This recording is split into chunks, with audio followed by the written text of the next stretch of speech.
Mais en réalité, quand tu as quelqu'un qui a la tête bien faite, tu peux tout lui expliquer ou déléguer certaines tâches un peu techniques par l'intelligence artificielle, l'IA, etc. C'est très bien.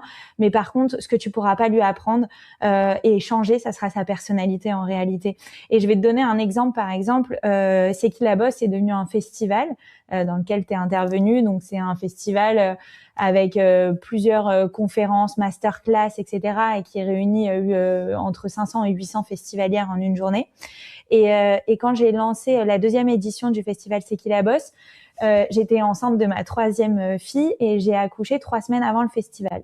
Donc j'avais dit à celui qui m'avait racheté que je pouvais sans aucun problème assurer le fait de organiser tout l'événement, mais qu'il va me falloir un petit soutien quand même parce que voilà, je serai en plein accouchement, donc je pourrais pas tout gérer de A à Z. Et donc il m'a donné son go pour recruter un profil. Et en fait, j'ai pensé à une amie d'amis qui était vendeuse chez Smart, donc qui était commerciale dans l'automobile et qui vendait des Smart en l'occurrence.